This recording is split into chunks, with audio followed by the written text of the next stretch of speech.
Hey Roadrunners, today we're going to learn how to schedule an appointment in Navigate.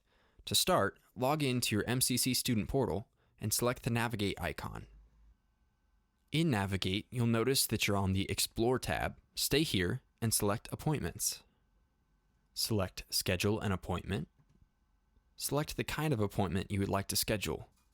I'll do advising.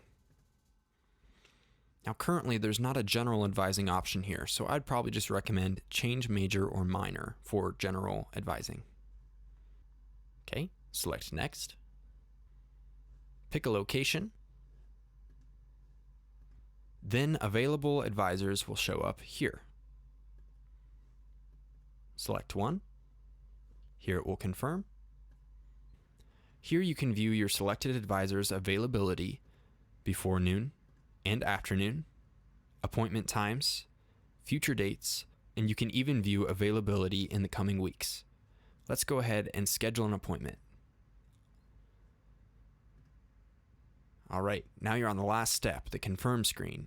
You'll see that we're having a change major minor or general advising appointment Thursday, April 9th, 3:30 to 4:30 with Sophia. You can add some comments about your appointment, what you want to discuss. I might say general advising.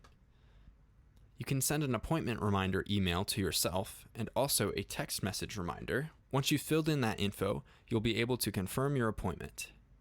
And voila, you're scheduled. To view your upcoming appointments or change any details, head back to your Appointments tab. Select any upcoming appointments.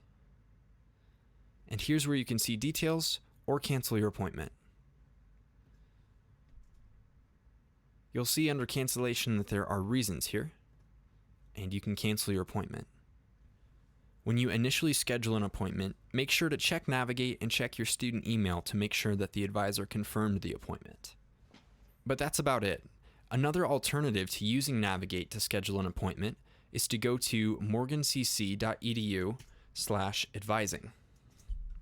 From this page, you'll find an area to make a call and schedule an appointment, or you'll find individual contact info for all of our advisors. Feel free to contact them and schedule an appointment manually as well. I hope this helps. Have a great day.